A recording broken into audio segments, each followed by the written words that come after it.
Bienvenue au Festival Fantastique de Strasbourg. Aujourd'hui, on est avec Yann Kounen, réalisateur de L'Homme qui rétrécit. Comment ça va? Bien, tranquille. Tranquillement. Après cette belle projection, c'était très, Oui, très agréable de rencontrer le public. Donc voilà, je vais bien. voilà, on a chauffé le public après l'ouverture. Et donc, ton film L'Homme qui rétrécit était présenté. C'est une adaptation libre du film et livre de Richard Matheson, qui était sorti en 1957. Et je voulais venir peut-être avec toi sur ce qui t'avait conduit à adapter à nouveau ce film et ce livre au cinéma. En fait, pour le coup, je pense sur ce film, j'ai été très fidèle à l'œuvre de Mathewson. J'ai pris des choses dans le roman qui n'étaient pas dans le film. Mathewson avait aussi écrit le scénario du film de Jack Arnold.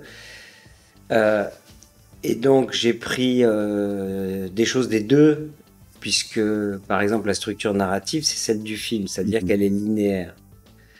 Dans le roman, on change de taille. D'ailleurs, chaque taille est mise au début d'un chapitre et tu voyages dans cette aventure comme ça. Mais pour le film, ils l'ont fait autrement. Ils avaient raison, parce que c'est une immersion sensorielle.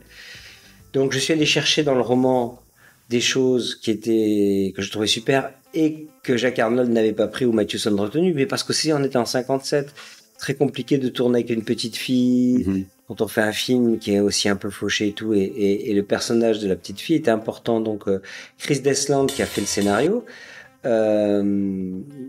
il avait aussi remis la petite fille du roman.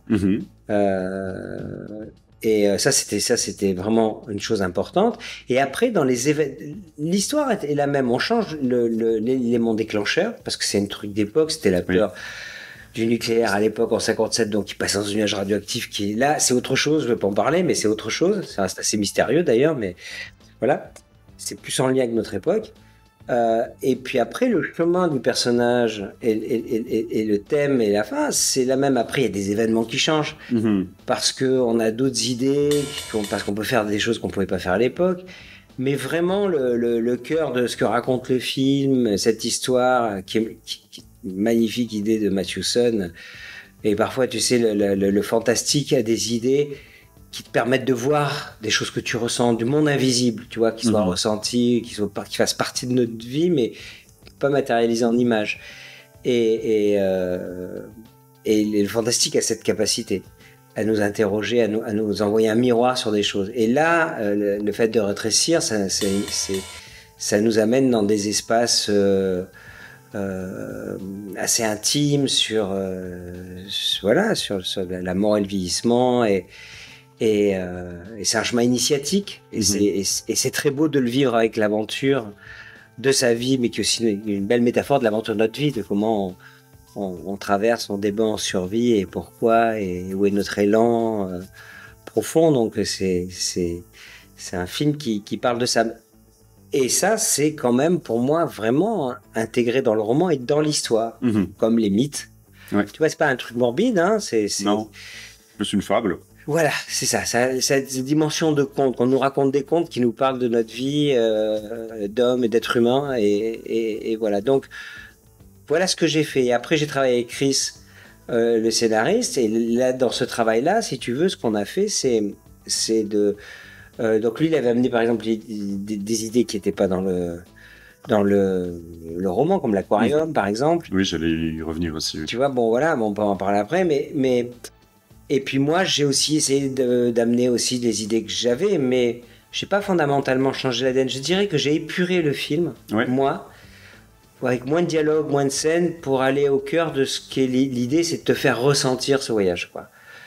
Voilà. Et après, bien sûr, dans la fin, mais qui était aussi une fin un peu proche dans le film de 57, mais la façon de le faire, les thématiques. C'est pour moi un film aussi sur la dimension spirituelle, tu vois, et le lien avec la nature. Il y a ça. Alors, ça se passe tout dans une cave, mais dans le fond, quand on voit le film dans son entier, il y a à quoi on est relié, comment et qu'est-ce qui est important qui est traité. Et ça, il s'agit de choses que je ressens et qui sont dans le film, et que je pense qui vont résonner, en tout cas, j'espère avec les gens, parce que c'est ce qu'on a dans notre programme. On fait partie de la nature. On n'est pas, il n'y a pas nous et la nature. C'est absurde. On fait partie d'un même corps et on en est des cellules. Donc, on peut pas être bien totalement bien si on se déconnecte complètement de ce corps. Alors, 1957-2025, il s'est passé un paquet de décennies entre les deux, et je voulais peut-être aussi savoir comment tu avais procédé pour nous donner cette sensation de vertige. Alors, il y a ces images, des fois, du cosmos, la galaxie, entre guillemets, qui nous montrent combien, finalement, tout est question de perspective, hein, quand on change, en fait, de dimension. Et voilà, il y a eu beaucoup de progrès quant aux effets spéciaux, évidemment, depuis les années 50, notamment sur les images de synthèse, et comment tu as peut-être réussi à combiner des techniques anciennes et des techniques nouvelles pour donner cette sensation de vertige. Oui, c'est-à-dire que comme c'est quand même un film qui se réfère à plein de choses du cinéma et des trucages et une époque et même si le film se passe aujourd'hui, j'avais pas envie de faire un film où tout est fait par en image synthèse, tu vois, les décors réalisés. On peut le faire, hein. Il y a des plans qui sont faits comme ça. J'avais plus envie de crafter le film c'est des techniques qui existent depuis très longtemps, tu vois, mais qui est d'aller filmer quand on va mettre un personnage dans un décor, donc un personnage de Paul, je le tourne, mais là on a aujourd'hui des techniques. Si tu veux, avant, il devait faire des plans fixes à l'époque. Oui. Pour pouvoir composer, voilà.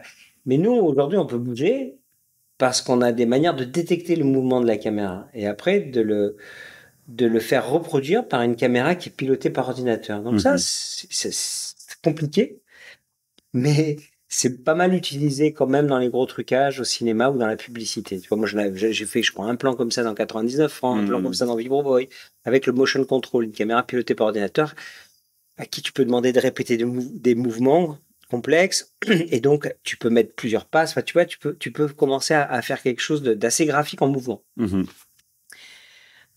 C'est comme un collage, le cinéma. Tu vois, dans les années 50, il devait faire un plan fixe, parce qu'après, quand il refaisait les plans, il les collait les uns sur les autres. Aujourd'hui, on a cette caméra qui reproduit le mouvement, donc on peut coller des choses en mouvement. Voilà. Donc ça existe depuis longtemps. Maintenant, la complexité de notre film, c'est que le personnage est à une échelle, mais le décor est à une autre. Oui.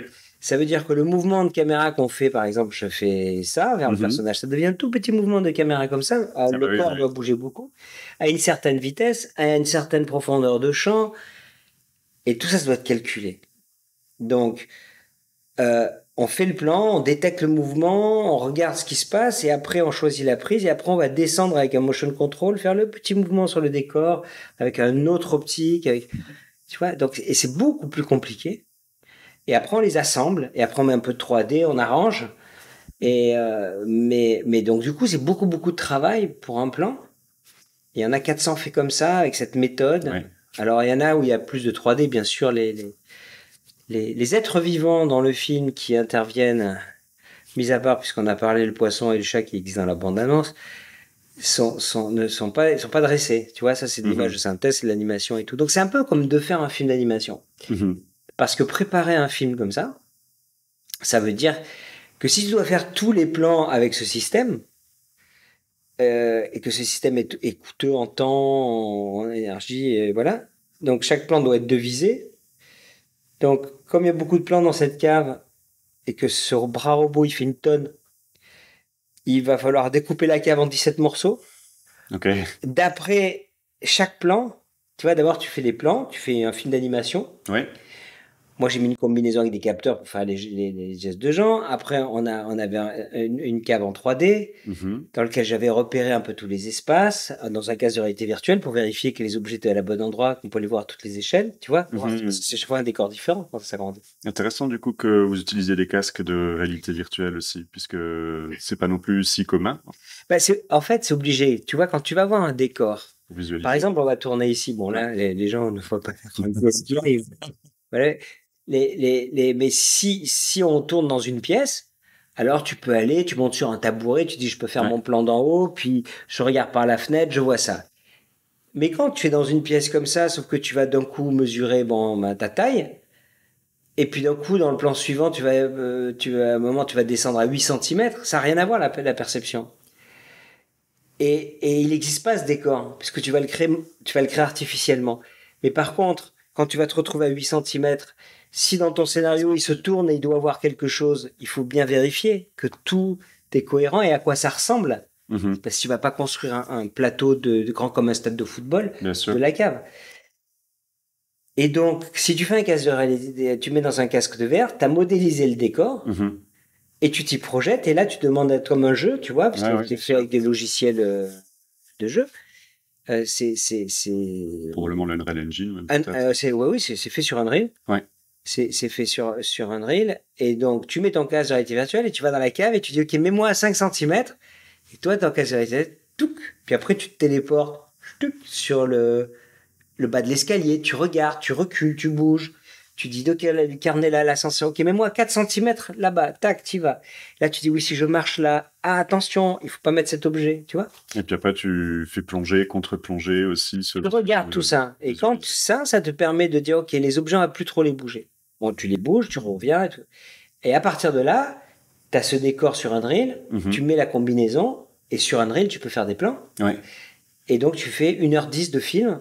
Ou moi, par exemple, quand je faisais l'escalade, tu vois, il y a un moment, une scène comme ça, ben, j'étais couché par terre, je faisais les mouvements, et donc ça captait, et après, eux, ils le mettaient sur Unreal, et... Mais c'est toi, du coup, qui faisais l'escalade. C'était pas Jean Dujardin qui faisait la motion capture? Non, c'est moi qui l'ai fait, non, parce que Jean, il était occupé sur plein de choses, et à ce moment-là, c'était des mouvements simples. Après, Jean, j'ai lui montré la prévise, il a regardé, il a pas dit, oh, je ferai pas ça et tout. Il a vu. D'accord. Et lui, il a pu voir ce qu'il allait pouvoir amener. D'accord. Bien plus intéressant que ce que j'ai fait. Moi, j'ai juste fait des mouvements. Puis, j'ai pas d'expression, tu vois. Le personnage regarde à gauche, ça faisait, tu vois, c'est de la mocap non faciale.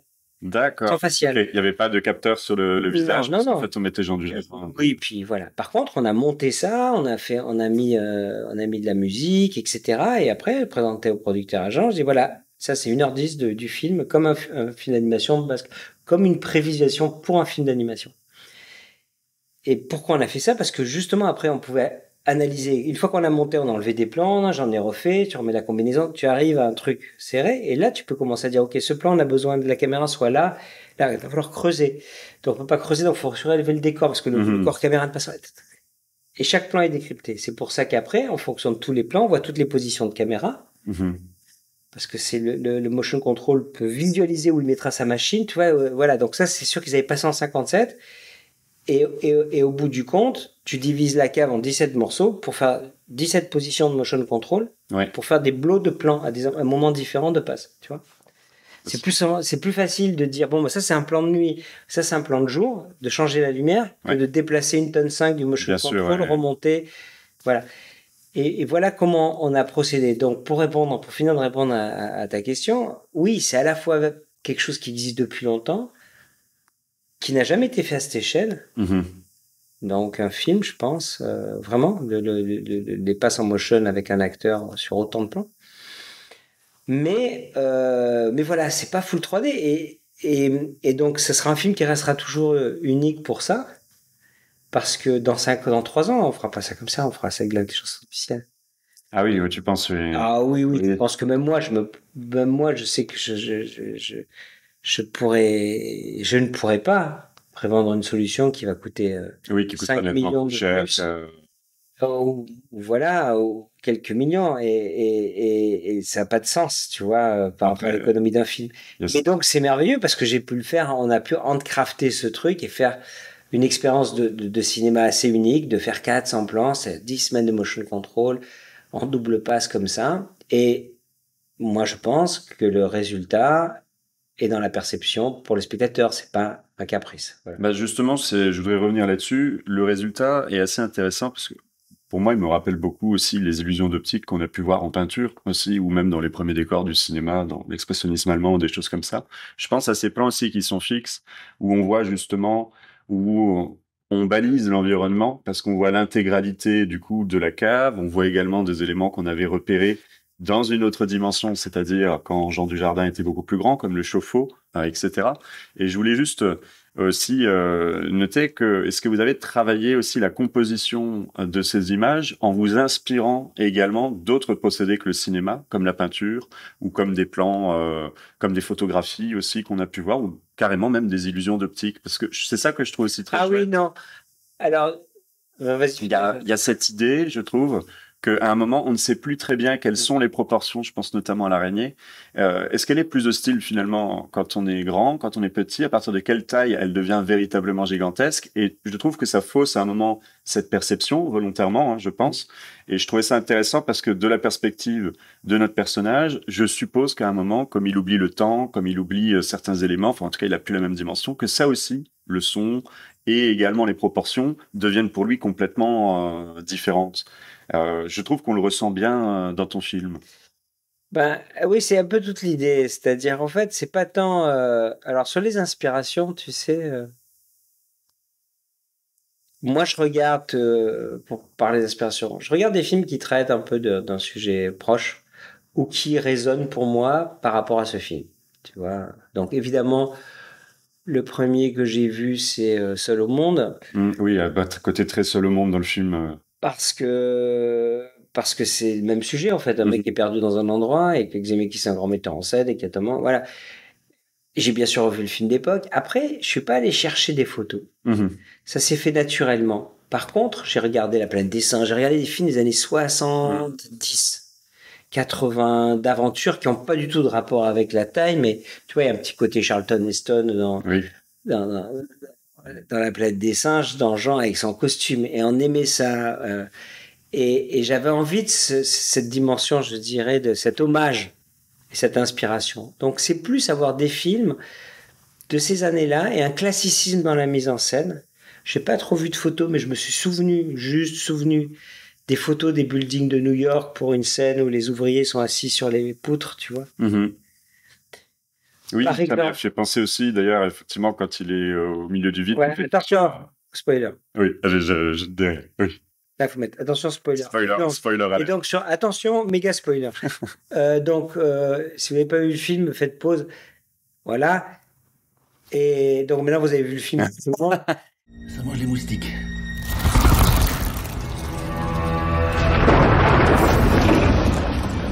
Et donc les trois tailles les plusieurs tailles de l'araignée, Ouais. toute l'idée en fait, hein, c'est une idée sur l'impermanence des choses dans lesquelles on vit. Hein. C'est impermanent, notre vie est impermanente. Mais on croit voilà, on a un semblant de tenue qui fait qu'on n'y pense pas trop. Mais tout est en mouvement, en transformation, nous-mêmes physiquement et tout. Donc là, le personnage, il a un environnement qui s'agrandit, puisqu'il y a lui. Et nous, on est avec lui. Donc c'est tout qui s'agrandit. Et donc, à la fois les objets et les créatures qu'il va rencontrer, elles vont totalement changer ça va complètement changer ton rapport. Mais quand on est petit, qu'on a 1 an et que le père vient vous faire Ah, je suis le monstre, quand on est petit, vous imaginez à votre échelle, c'est quelqu'un de 10 ou 15 mètres qui avec une voix hyper forte parce que les oreilles sensibles. Et on se rend pas compte, on a oublié ça. Mhm. Et que la même personne, d'un coup maintenant, elle est plus petite que vous, par exemple. Puis elle est plus âgée, elle parle plus doucement donc le film raconte aussi ce sorte de choses, tu vois, dans la petite Changement. histoire. Voilà, Le murlis devient plein d'aspérité. voilà. Et puis même là, cette scène-là, directement, ça c'est un truc qui est dans le film avec le rapport avec sa petite fille. Et l'araignée, ce qui est chouette, c'est que bon, dans les tailles, comment il va les recroiser ces araignées. Bon, quand une araignée est à notre échelle, à part si on est arachnophobe, Mhm. euh, moi j'aime pas trop les araignées. Mais ça va, je les enlève dans la douche, je les prends, j'essaie de les prendre avec. Après, les grosses migales ou les grosses araignées, plus elles sont grosses, plus on commence à faire ça. Et donc, cette araignée, elle vit sa vie d'araignée, et puis elle a un Mhm. coin d'intrus, et puis d'abord, elle va être à la hauteur d'une hyène, tu vois ce que Ouais. je veux dire? Ouais, je pense que Elle peut te mordre le bas-ventre, ouais. quoi. C'est un truc qui est bas, ou un pitbull, tu vois, et Ouais, elle je est pense que c'est un rapide et faux. tout. Ouais. Voilà, un truc comme ça. Et quand c'est une araignée avec toutes ses pattes et tout, c'est pas terrible. Donc, voilà. Et là, va s'en sortir, à peu près. De toute façon, voilà. Mais après, quand il va réduire, du coup, ça devient, tu vois, il rentre dans l'espace mythologique. Ouais. Donc, l'araignée, c'est la même. Mais comme nous, on change d'échelle, c'est en fait de se dire qu'en fait, en dessous de nous et au-dessus de nous, il y a des espaces qu'on voit pas, mais si on y allait, c'est des espaces de nos mythes aussi. Mhm. C'est-à-dire, on est prisonnier d'une dimension et on sera. C'est notre regard sur la réalité. C'est un état de conscience modifié. Après, C'est comment tu peux tu peux à un moment donné regarder, te déconditionner de ta manière d'appréhender le réel à travers tes filtres culturels, ton système d'apprentissage, tu vois.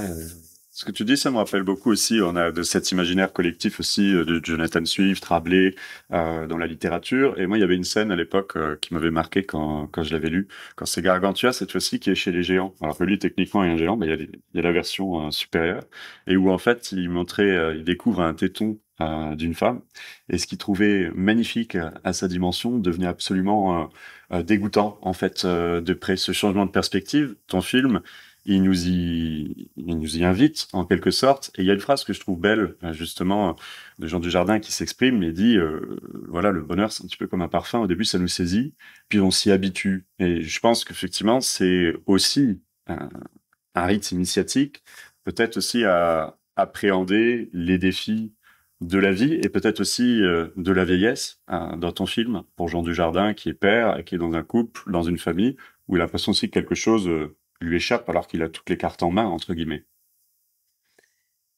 Exactement, c'est cette métaphore de la vieillesse ou de la maladie, tu vois, c'est-à-dire à un moment donné, quelque chose où tu vas perdre tes moyens et ça t'inscrit dans chacun de nous, en fait. En fait, on vit dans des mondes complètement différents dans nos têtes, tu vois, notre réalité, c'est ce qu'on pense de la réalité, c'est pas la réalité.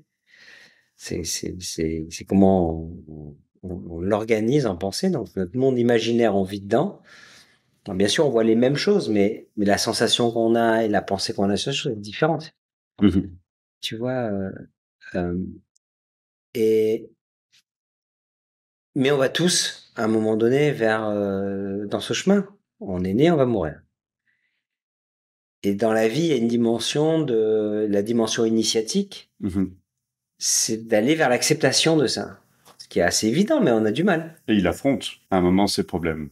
Oui, puis d'accepter, puis de regarder la beauté du souffle de vie qui sait te maintenir, parce que tu as un univers gigantesque de millions de cellules qui sont un monde, en fait.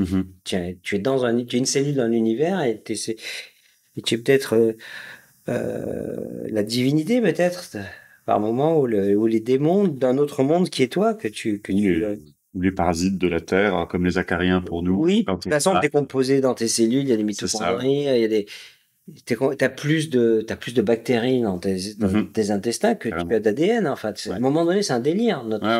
On est une galaxie en soi. Voilà. Et l'expérience, en général, d'état de conscience modifié ou psychédélique, c'est à un moment donné de ressentir ça. C'est souvent un vertige.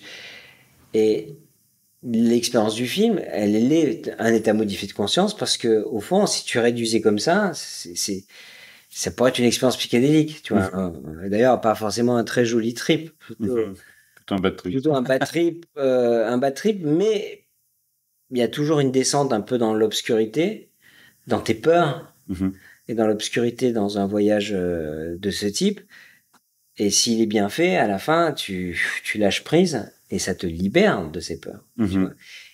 Et dans le voyage initiatique et dans un récit initiatique, au fond, c'est exactement le même parcours. Tu affrontes tes peurs, l'araignée c'est ta peur.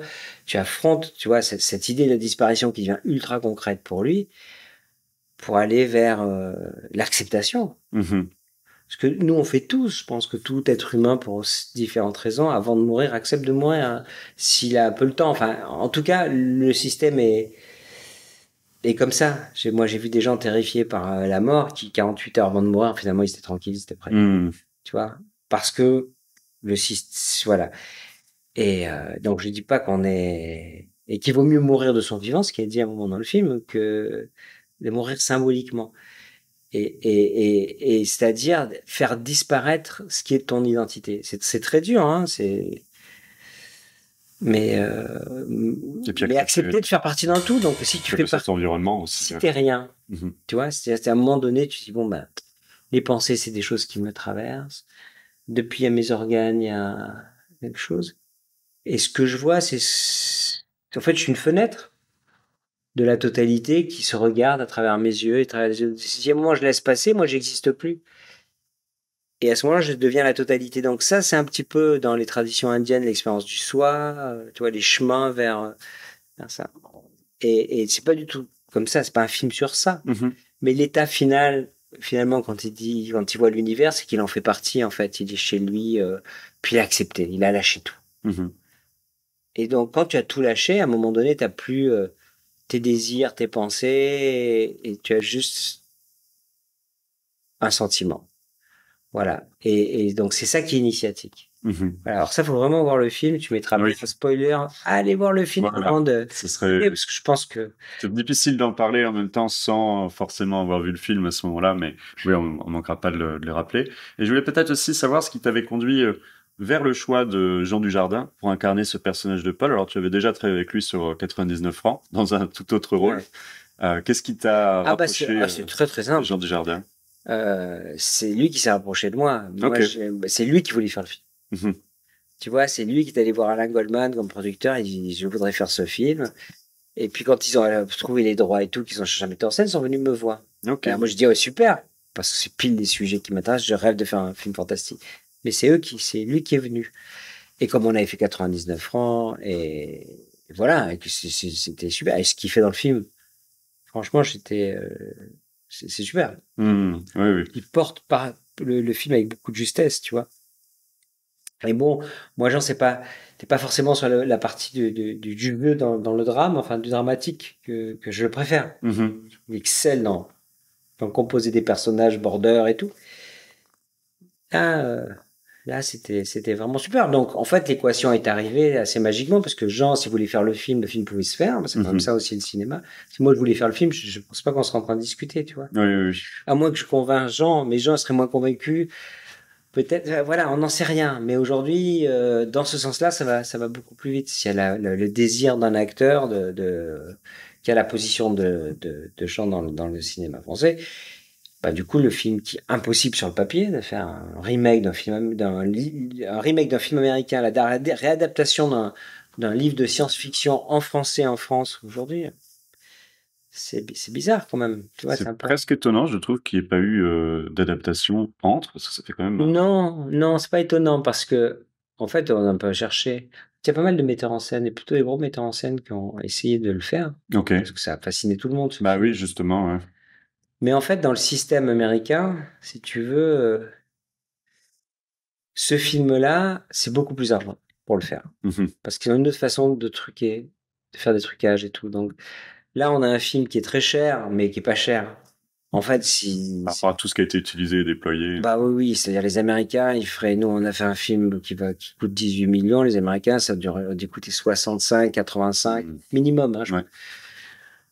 Voilà. Et vu le sujet, vu la particularité du film, la fable métaphysique, la fin ouverte, mais pas, tu vois, vraiment finie, tout ça, c'est trop expérimental. C'est pas un film assez grand public. C'est un film qui est un peu exigeant. Mhm. C'est un film qui demande. Qui a une temporalité assez lente aussi, puisqu'après on va avoir un défilement chronologique Oui, voilà. aussi avec pour montrer le temps qui passe. Ils sont peut-être moins habitués aussi quelque chose de moins direct. Oui, je pense que les studios, parce que les seuls qui peuvent faire ces films-là, c'est les studios, se sont dit non, on va pas faire de remake parce que voilà, ils vont faire Chérie, j'ai tressé les gosses, tu vois. C'est ce que j'allais dire. Ils vont aller vers le gag, peut-être. Voilà. Moins. Voilà. Or que la force du roman c'est qu'il y a il y a de l'humour et de l'ironie dans le film. Oui, il y a Il y en a toujours un peu parce que d'un coup vous avez peur parce qu'un type est dans une situation qui est totalement fantaisiste.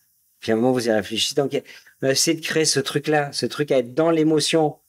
Puis on se dit mais de quoi j'ai peur? Enfin c'est absurde, mais en même temps c'est le truc chouette de tous ces films. Il y a un truc enfantin. Il y a un truc enfantin, puis il y a quelque chose aussi qui rappelle juste l'histoire de l'humanité, de voilà quand on a dompté le feu, quand on a dû Pour repartir à zéro. voilà, c'est ça, vraiment de A à Z. Il est mis dans une configuration de reboot, hein, de reset intégral. Mais ouais, reboot. Pareil. Dans la réalité, je pense. Bon, le mec est solide hein, quand même parce que il devenir vraiment fou bien avant de tomber dans un aquarium. Hein. Oui, je pense que le plus dur, je pense, ça doit être le fait de ne plus pouvoir être entendu. Ouais. Parce que ne plus être vu, c'est quelque chose. Puis finalement, c'est un peu ça. Il est privé de.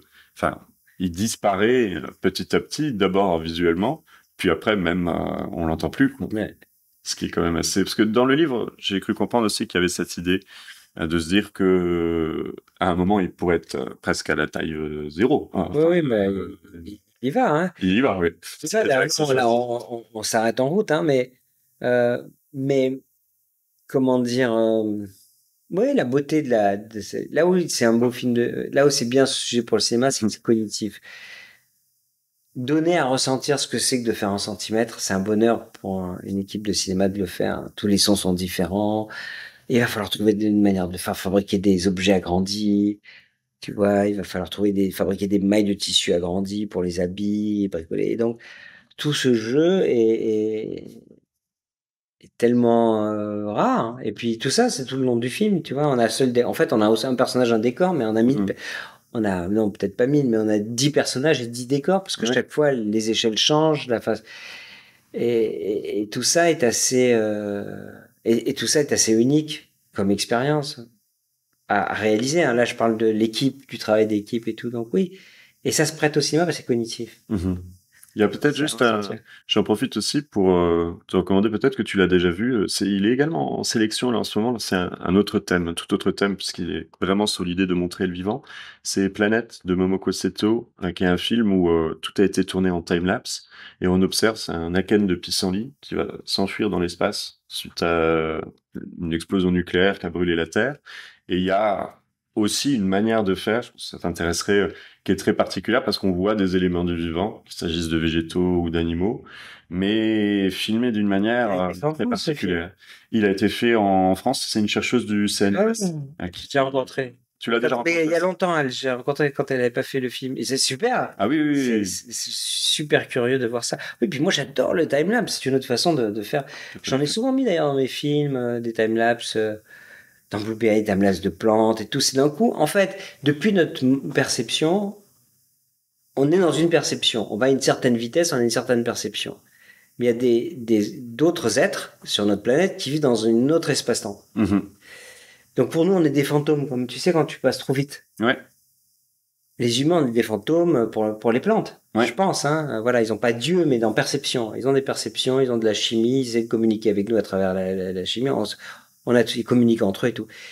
Et nous, on les voit pas, on se dit pas parce qu'ils bougent pas. Mais en fait, quand on les voit en accéléré, tout avance et il y a des échanges et tout. Donc tout ça, encore une fois, tu changes le temps, c'est encore autre chose. Tu changes l'échelle, le temps, tu changes l'espace. Puis l'âge aussi, même nous, quand on était petits, voilà, des vacances d'été, on a l'impression que ça durait 5 ans. Maintenant, aujourd'hui, en vieillissant, tout ça, c'est indexé par rapport à ce qu'on a vécu.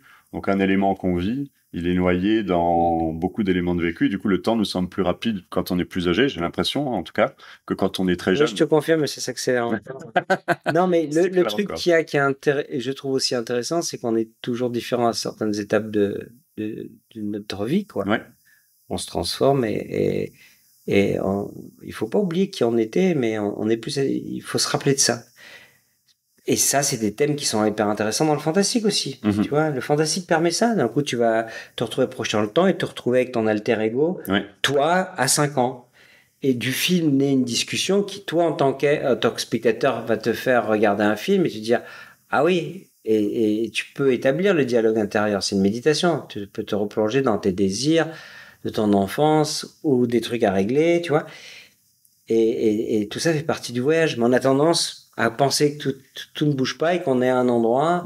Oh oui, on sait que ça bouge, mais on s'occupe de ça. Et en fait, voilà, ressentir autrement le monde, ça fait partie et soi, ça fait partie du fantastique et c'est un peu le chemin du film. Bah écoute, merci beaucoup, Yann. Merci à toi. On va recommander aux gens d'aller au cinéma voir le film lorsqu'il sortira en salle. Je n'ai plus la date en tête. Le 22 octobre. 22 octobre, donc très bientôt, pour aller voir Jean Dujardin qui rétrécit. Merci beaucoup. Et puis, écoutez, on se retrouve bientôt sur Mac pour de nouvelles interviews et critiques. Et puis, à bientôt au festival. Ciao. Notre vie est passagère. Un film, c'est ce que nous sommes.